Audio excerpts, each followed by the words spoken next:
Kasi kunwari, ito yung pocket ko. So, di ba? Oh, paano siya naging Osmo Pocket 3 kung hindi mo siya pwedeng ilagay sa pocket mo basta-basta? Paano kung tinawag mo na lang siyang Osmo Cargo 3? Kasi, wait lang. By the way nga pala, kung nakarating kayo sa part ng video na to, alam niyo na guys, I'm sending you guys nothing but blessing and abundance. Sa kasalukuyan, kamusta kayo Martians? Welcome back to the 365. So, for today's video Martians, alam niyo iniisip ko, why not? Let's just do it. 5 things that I actually love about the Osmo Pocket 3 and 5 things that I actually don't like about the Osmo Pocket 3 and the reason why I think I'm selling it. First thing that I actually love about the Osmo Pocket 3 is the DJI Mic 2 that is included with the Creator Combo. I think it's a steal given sa Creator Combo meron kayong kasamang mic na ganito na sobrang convenient na kahit saan pwede mo siya i-Bluetooth at pwede mo siya maging mic. And diretsuhan to guys, full disclaimer, hindi to super technical. Basically, opinion ko to on how I actually used the DJI Osmo Pocket 3 for behind the scenes na shoot, onting travel vlogs, onting vlogs. And ito yung audio ngayon ng DJI Mic 2. Kita nyo naman. It's so tiny, it's magnetic, and the way people mount is usually pag ganito. Yan, pag ganyan. Diba? Ito yung camera ng, ito yung A7S III, ito yung Osmo Pocket 3. Naka-record tayo simultaneously. Tapos, how I actually put it in my chest is ito yung magnet, pasok ko sa loob para hindi kita, hindi distracting. Yan. 'Di ba? You have professional, hindi masyado distracting. Well, sa damit ko kapag medyo lawlaw, but ganito ko siya minamount or pwede mo pa ganito. O, 'di ba? Hindi halata, hindi masyado halata. Low-key lang. Hindi ka masyadong sumisigaw na vlogger. Okay, so yun yung first thing that I actually love about the Osmo Pocket 3. Yung DJI Mic 2. Bago ang mga susunod na sasabihin ko, Martians, no, mukhang kailangan ko nga talaga gawin ng review, and ito yun. Ito yung review ko kasi I have been using this camera over the past... Wait lang ha. Wait lang mga anak ha. Wait lang iho. Anyways, shoutout muna tayo pala sa mga nag-comment sa daily vlog natin. Una sa lahat, ang dami nag-comment ngayon. What the Big shoutout kay Tejas Palabara, kamusta ka na? Rosales Jeremia, Soundgrounds Records 9992, shoutout sa inyo. Eman, shoutout din sa'yo. Yun yung mga Martians na nag-comment today. But, yun nga, second, ang dami kong, today hinahanap ko yung alam yun, comparison ng Osmo Action 5 and ng Osmo Pocket 3. Sabi ko nga sa inyo, dapat kahapon bibilin ko yung Osmo Action 5. Out of stock sila sa SM. Alam ko and also sa pagkakaalam ko, ang DJI Osmo Pocket 3 ay lagi ring out of stock. Cut muna natin dito sa kabila. Lagi itong out of stock. Ito yung pwede kong setup palagi dyan. No? Meron siyang... Ay, ba't ko ba hawak to? Meron siyang... Ano yun? Nagbabibrate ng ganun. Siguro pag tinanggal ko to. Nabibigatan nga. So, yun. Ano nga ba yung sinasabi ko? Wait lang. Bilis ma-distract no? So, lagi ring out of stock ang Osmo Pocket 3. Pero nakakatawa, kahapon nung pinost ko yung Osmo Pocket 3 for sale, ang dami naman din nagsibilihan. Siguro, for me, hindi ko pa ginagamit to on a professional setting. Yung talagang isiset ko siya manually. Kasi lagi ko tong ginagamit ng automatic, itong Osmo Pocket 3 natin. But yun nga, the second thing that I actually love about this camera is that it shoots in absolutely 4K, and it shoots in 4K 24, 25, 30, 48, 50, 60, and ang alam ko, nagsushoot din to ng... Alam ko nagsushoot to ng slow-mo. 4K 20 na slow-mo. Wait lang. Yeah, it does. Shoot in 4K 120 frames per second. It does. Mamaya subukan natin yung sa labas. Hindi ko pa kasi nagagamit to its full potential. Talagang literal na BTS camera lang. But that's the second thing that I love about this camera. It shoots in 4K and in 10-bit. Meaning, kaya niyang sumabay sa kulayan. Also, ang hindi ko sure is kung yung bitrate ng 4K 24 niya is kamusta naman. Well, honestly, hindi to super duper technical. The point of this review is actually just, alam mo yun, the day-to-day use, the actual usage, yung technical specs, but not really yung sobrang technical, alam mo yung over-analyzation. And also, I don't mind if gamitin ko to sa low light, tas may grain. I really don't mind. Kasi it's a behind-the-scenes camera, it's a backup camera, it's a camera you can put inside your pocket, and magnetic yung mount. So sa pagkakaalala ko, first thing is yung microphone. Second thing is yung 4K capability niya. Third thing that I actually love or like about the Osmo Pocket 3 that really, makes me decide kung ibibenta ko ba to o hindi. Possibly hindi naman na. Dahil after a few hours of watching reviews, comparing it to the Osmo Action 5 Pro, ewan ko. Ito naman yung naging first choice ko. Hindi naman sumanggi sa radar ko talaga yung Osmo Action 5 Pro not until nung nahawakan ko siya. Siguro, titignan pa rin natin kung makakabili tayo. But the third thing that I actually like about this is yung tracking feature niya. Ayan, di ba? Pwede ako i-track ng camera according to how I want to be tracked. Though, a few times of testing it out, na tinayo ko to somewhere sa taas, I remember. Tapos, hinayaan kong i-track ako. Kapag tumalikad na ako, mawawala na yun. Pag alam mo yun, may obstacle na talagang gumanon. Nakawala. Pag medyo siguro lumayo pa. Para may specific distance lang na yung camera, hanggang doon lang yung matatrack niya. Pero kapag, alam mo yun, may tumama na object or something, mawawala na yung focus. But that's the third thing I like. And I think this is very useful and helpful sa mga beginners. Dahil, basically, the fourth thing that makes me actually like this camera is napaka-user-friendly niya. Straight out of the box, pag in-unbox mo siya, especially kung kukunin mo is creator combo, straight out of the box. Turn it on, press record, you're done. Flip the screen, makakapag-shoot ka in vertical, but in 3K, I think sa Osmo Action, kapag flip mo yung camera as in hawak mo, 4K pa din yun. And then pag ganito, 4K, still. But this, it shoots in 4K. Siguro, the breaking point, the last thing that I actually like about this camera, kasi ang dami nating itatakil Ang sunod nating itatakil after nitong part na to, is the 5 things that I don't like about this camera. But yeah, right now, impressed pa rin naman ako sa quality. If I put a little effort in the color grading, exposing, right now, ano bang gamit ko? Actually ngayon, naka-manual exposure ako. Wait lang. Yeah, actually ngayon, naka-manual exposure ako. And Kelvin ko naka-auto. But I'm shooting in D-Log-M, which I think is manageable dahil nga 10-bit. Hindi katulad noon kung siguro lumabas tong camera na to ng 2020 or 21. Malamang sa malamang 8-bit lang to, or worst comes to worst, baka 1080 lang yung quality ng camera na to. But they perfectly released this camera October ng 2023. Which I think the camera is 3 years old and I bought mine last year. Lama ba? Last year? Oo, last year ko pa nakuha tong camera na to. And, tama ba last year? I think last year ko nakuha to. Hindi ako sure, guys. Na naman ako. So yun nga, nakuha ko siya na October 14, 2024. Galing, di ba? Taligod ako ngayon sa October 14, 2024. Medyo nakatabing yung camera, so tatakot ang slide. October 14, 2024 ko nakuha yung Osmo Pocket 3. And then, ever since then, nagawa ko na siyang BTS camera. Nadala ko na rin sa iba-ibang lugar.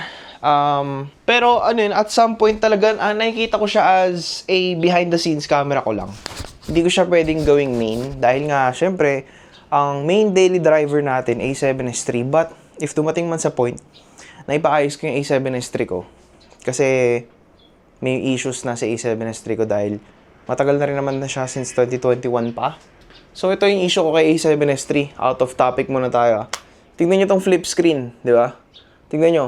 Wala ba itong, nagwi-wiggle na yung screen. Medyo loose na siya. Well, kasi syempre, ginagamit ko almost every single day. Daily driver ko siya. Vlogging cam ko siya. Main workhorse ko siya. And I don't think I'm gonna sell this. Dahil sa dami na nang ipundar nito para sa akin at nagawa nito. But going back, the last thing that I actually like about the Osmo Pocket 3, honestly it might actually contradict what I don't like about this camera. But the last thing that I actually love about it is, okay, so apparently, kailangan ko itigil yung pag-video ng OT dahil bigla ang nag-reply ang kliyente ko. So, wala akong magagawa. Kailangan ko bigyan ng attention to. At, kailangan ko bigyan ng attention. Siyempre, may revision eh. Isa sa mga paborito nating client, nag-PM para sa revision. So, wala tayong magagawa dun. But, the last thing that I actually like, or love about this camera, is, ano naman siya? It can deliver like a real Sony A64. Doon ko siya may compare. I love how compact it is. But, ito yung contradicting sa, alam mo, what I don't like about it. Hindi na sana to tinawag na Pocket 3. Kasi kung Pocket 3, so pag sinabing Pocket 3, so tanggalin natin to, yung magnetic case, meron yan. Ito gusto ko sa kanya, may magnetic case akong binili.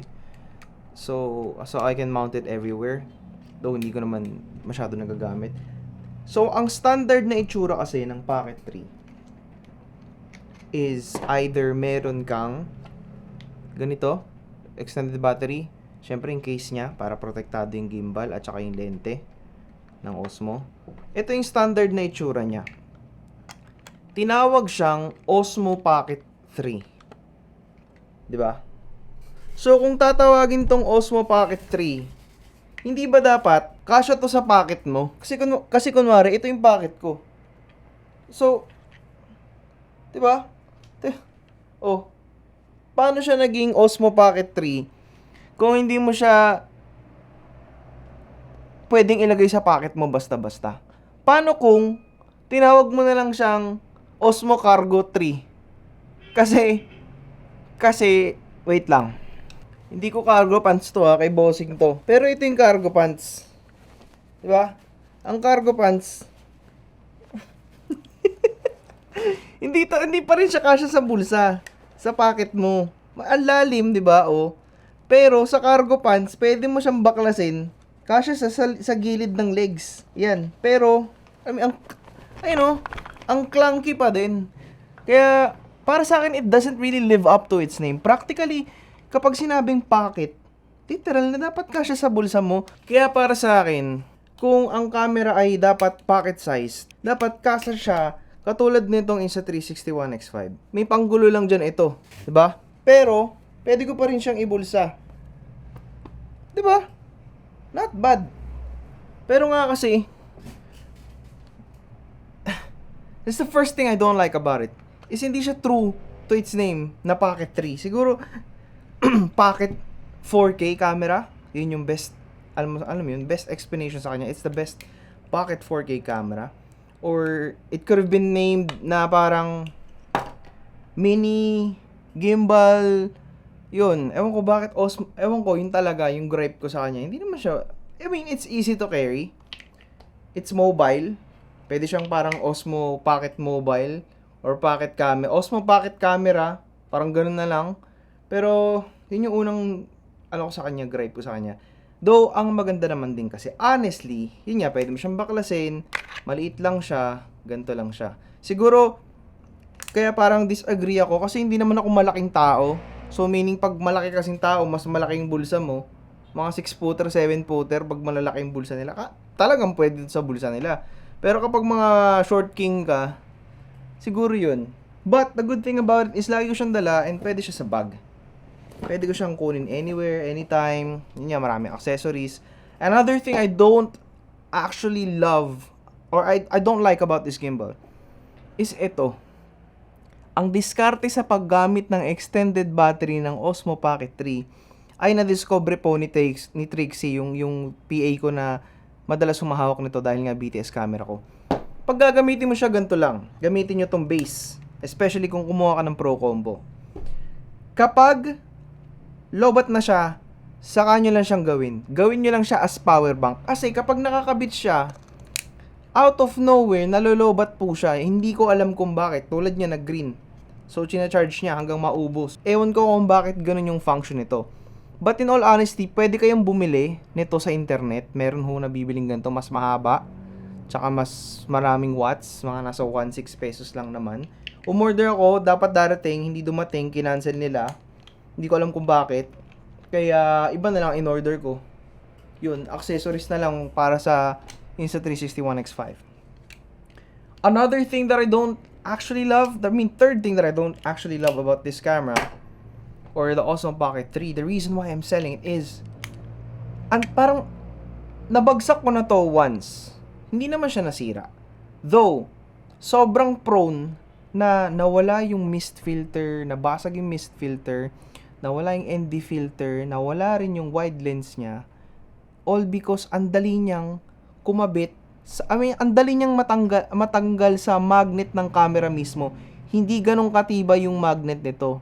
And at some point nung binili ko to, nilagyan ko ng protector, lalong humina yung magnetic, yung magnet, lalong humina yung magnet ng wide lens. Itong wide lens na binili ko, hindi na to yung original na wide lens na kasama niya. But, kahit pa paano, ito medyo slightly matibay naman. Pero yung original na wide lens na kasama niya, sobrang dali matanggal, kaya nawala. Hindi ko na alam kung ano nangyari. Kaya sana, is either maglabas sila ng Osmo Action 3, sana maglabas sila ng Osmo Pocket 3 Pro, or ng Osmo Pocket 4, or Osmo Pocket 4 Pro. Diba? Yun lang yung gripe ko sa kanya. Wow, I actually have a lot of things to say. And another thing that I don't actually love about it is itong flip screen. There's something about it that scares me a lot, na kapag nagkamali ka ng flip, masisira agad to. Ayun no. Especially hindi kasi lahat maalam sa camera, hindi rin lahat ay magaling mag-handle ng camera. Kailangan nyo maging maingat. Ayun no, medyo wobbly pa nga yung wobbly yung monitor. Parang putya pag nagkamali ka, GG ka. Ayun no, napipindot ng. Baka over the years, ewan ko, masira siya. Pero syempre ingatan nyo naman dahil mahal ang Osmo Pocket. Though it speaks quality for itself, I still find it, I really wanted to find it a little bit more durable. Hindi masyadong plastic. Ito lang yung bakal Ito nga lang yung bakal na part ng gimbal Ito lang ng mismong product. Sana may rubber din dito sa gilid para pag hinawakan, alam mo yun. And nandito yung grip, but ewan ko. And the screen, yun talaga yung para sa akin, kailangan maprotektahan to. Yung gimbal, especially, kailangan din maprotektahan. Joystick controls are good. Though, the last thing that I don't like about this product, honestly, I'm so sorry if I'm shitting on it, is yung ability niyang mag-respond on command. May nangyayari na sa harapan ko na importante. It only takes 2 to 3 seconds, but record. Hindi pa rin nagre-record. I-press ko pa lang yung record. Again, pinatay ko. Ang tagal mamatay. May nangyari. Ayan na. Ala. Pouring na. Ayan na. Kalahati na lang. Doon pala makakapag-record. It's a good vlogging camera. Don't get me wrong. Hindi ko siya binabash for the sake lang na makapag-decide akong kumuha ng Osmo Action 5. But I saw how the Osmo Action 5 performs and mas lamang pa rin siya. As in, hands down to this little king right here. But, sana magkaroon ng Osmo Pocket 4. Even name it the Pro. Baka mas malaking sensor. Mas magandang kabit ng magnet. At saka, wag na sana nilang ilagay yung ganito. Kasi sobrang hindi to helpful. Mas maganda kung mismo wide na siya and may option siya. Magandang ginawa nila na nilagyan nila to ng update. Na meron siyang 40mm na lens, na parang zoom, na malinaw pa rin naman. But, sana hindi na nilagyan ng option ng ganito, yung wide lens converter pa. Kasi, hindi siya maganda para sa gimbal. Ang maganda sana, kung meron kayong mga ganito, yung mga CPL, ang CPL para po yan sa reflections, magtatanggal na reflections, ND filter, para sa mga mahilig mag-expose properly, kapag marunong kayo mag-expose ng manual, though madalas naman automatic. Sana, pwede rin nilang gawin, kung medyo on the pricey side naman talaga ang Osmo Pocket, ginawa nilang built-in yung ND, built-in na rin yung wideness. Tapos siguro i-upgrade nila to ng mga 5.7K or 6K kung kaya nila. 6K, 8K. Kasi alam ko yung GoPro nga, naka 8K ata yung ibang GoPro ngayon. Or 5K, hindi ko sure. But overall guys, alam nyo, sana, tingnan natin. Makabili ako ng Osmo Action 5 sooner. Ayun na naman, wait lang. yung client ko nag-chat, so back to work. Damn. Okay, so ito na nga, inaabot na tayo ng hapon. Kinain ako ng edit, guys. Sorry. Pero, ewan ko, anything goes talaga kapag nagde-daily ka. Ito yung thrill, ito yung saya, ito yung enjoyment ng daily vlogging. Nakakatawa lang kasi nagkaroon ako ng magandang topic, ng magandang, everything. Kinain ako ng editing. Yun yung mga, hindi ko naman sinasabi kasi na sinisira yung daily vlog. Kasi ano lang din syempre trabaho ko to, kailangan tayo magtrabaho. But, the thing about, this job is, you have a lot of time for yourself, but you also have a lot of time to work non-stop. Kaya kailangan natin mag-grind maigi. Syempre, gusto ni Marco Mars mag-travel vlog ulit. So grind muna ulit tayo ng isang matindihang grind para ganap na ganap talaga, 'di ba? But anyways, yun nga, overall, in conclusion, I just think that the Osmo Pocket 3 is great. If you pick it up, hindi ka magkakamali. Nagamit ko naman siya numerous times. It's my go-to camera for content creation, especially sa mga ina-upload ko sa Facebook. Pag nakita kayo ng behind the scenes, automatic galing po yun sa Osmo Pocket 3. Ang dami ko lang talagang gripes kasi marami silang siguro na miss sa Osmo Pocket 3. Siguro dahil Pocket 3 pa lang to, sa Pocket 4 hindi pa. One of the things as well sana, since kasi camera tong nasa harapan, tulad nito may gas-gas ng slide pero hindi naman sa mismong lens. Yung ang bilis mag-smudge ng lens. Isa lang din yun sa mga gripes ko sa kanya. At saka kasi pag nilagyan mo siya ng screen protector yung lens, hindi ka na makakapagkabit ng filters ng wide lens converter kasi hihina na yung magnetism. Hihina na yung magnet. Anyways, I guess dito ko na muna tatapusin yung vlog.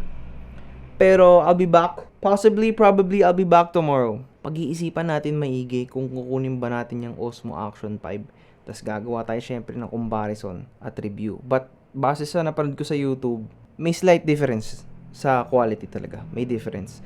But when it comes to handiness, usefulness, yun siguro. But it's going to be a preference kung mamimili ka between Osmo Action 5 and the Osmo Pocket 3. Talagang kung ano mas prefer mong hawakan. Ito medyo nakaano pa ako eh. Parang medyo naka-cautious pa ako publicly. Though ang lupit kong yung Osmo Pocket siguro ganito na lang kalaki, no? Talagang ultimate pocket camera talaga.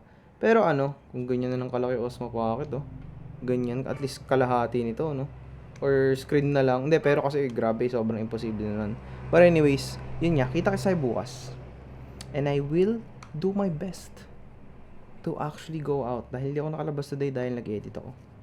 But, yun. Kita kasi tayo tomorrow. I'm sending, by the way nga pala. Kung nakarating kayo sa part ng video na to, alam nyo na guys, I'm sending you guys nothing but blessing and abundance. So, pagkatapos na for this vlog, make sure to like and subscribe. Para may good vibes, I'm sending you guys nothing, again, blessing and abundance. And parang okay yung skin tone natin ngayon, no? Siguro kasi may lighting. May lighting na kasi tayo dito ever since nung ewan ko, na-appreciate ko yung ML100. Marami tayong pwede pag-usapan yun. Comment down below. Pali mo naman, yung comment mo bukas. Yung comment mo yun sa vlog na to. Topic ko yun bukas. Pag-uusapan natin yun. So, yeah. Peace out.